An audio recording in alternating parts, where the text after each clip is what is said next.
Hello, and welcome to Our Ventura TV. I'm MB Hanrahan, and today my guest is Louie Cruz Beltran, an amazing professional musician and a community activist with his art as well. Louie, in a Yes. brief nutshell, can you please enlighten the audience, as you did with me, of all the accomplishments that you have, and then we'll segue into your community work. Well, MB, nice being here with you. Yeah. We're going to put that J in there for the MJB coffee, I know okay? it. One of these days. It's ridiculous. Listen, all is good. I have been performing with other bands as a percussionist, a studio percussionist, but my background has been I've always enjoyed live theater or live performance. So I love to sing and play my percussion instruments, congas, and I've been doing it at least 40 years. Wow. And I think I started doing it professionally when I was probably around 19 or 20 years old. Uh, but I've done everything, honey. I mean, excuse the honey. I'm from Bakersfield. Okay, I'm around a lot of truckers. So what I am saying is that I have done everything from nightclubs to a world tour. Wow. Been to every part of the world that you can imagine, and I was on the road for about a year and a half. I did the Olympia and in Paris, France, and you name all those places. Too many and to name, but I'm very proud to have done that. And sometimes you get what you wish for, and and then you realize that you're learning something that you didn't know before. Hmm. And one of the things is that touring is a really hard game to play. It really is difficult. So to a lot of young musicians, I want to remind you that be ready, be healthy, and pay attention. You know. So the other thing is that I've done everything from the Playboy Jazz Festival. I've done concerts at your jazz festivals in Oxnard and also in Ventura. And yes, beautiful, beautiful venues. And so I'm always looking forward to going back Mhm. to Ventura. What a beautiful city. I visited quite a bit. And I've done the Smithsonian for the annual Ella Fitzgerald Jazz Festival in Washington, D.C., Blues Alley, right there in Washington, D.C. So that gives you an idea as to some television, you name it, venues of all sorts and types that I've been involved in. And And didn't your placement in Bakersfield kind of put you in the right place at the right time to hobnob with some big names in the United Field Workers Union?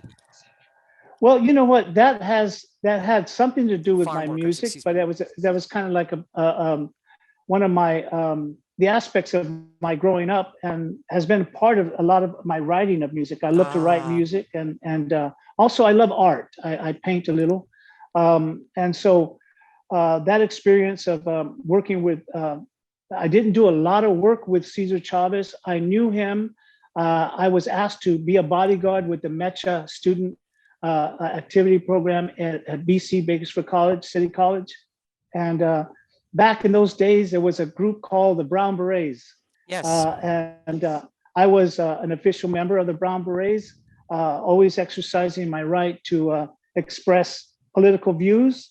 I was part of my community, definitely. And I was asked to be a part of a group that would accompany Cesar Chavez, Corky Gonzalez, Rene Tejerina, a lot of activists in the UFW, UFW. and Dolores Huerta, a very dear friend of mine, and her family.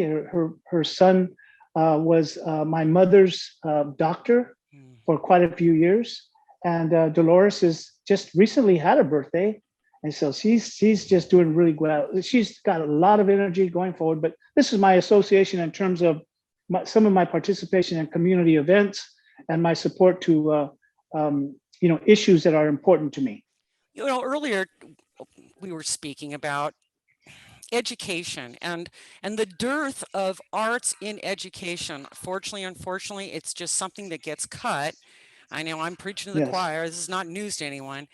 And would you care to talk a little bit about the work that you've done? I believe it's called Rhythm and Roots.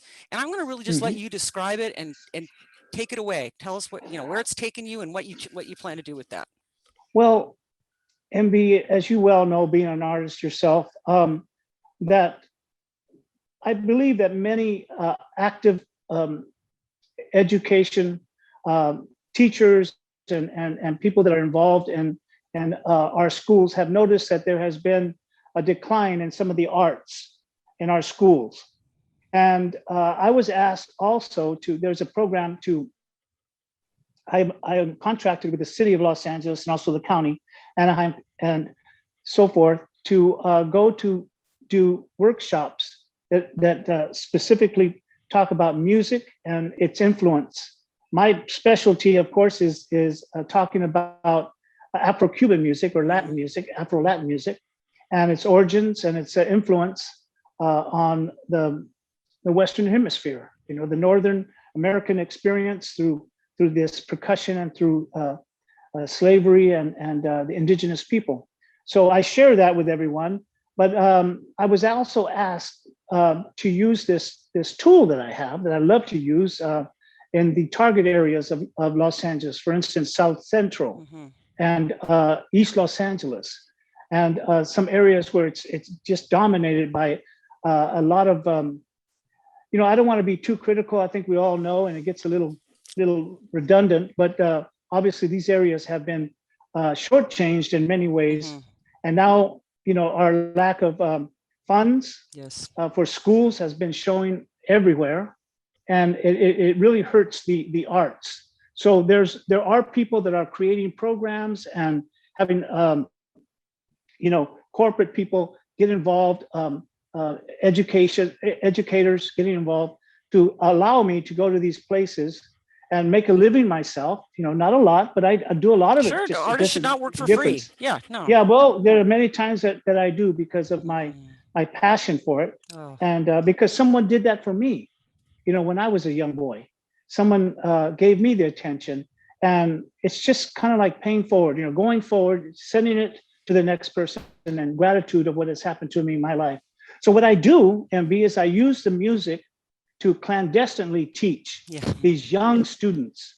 Because if you go as a teacher or you go as a person that's going to say, okay, here I am, I'm going to tell you what you need to do to behave yourself or to advance, it can be a little bit drowsy.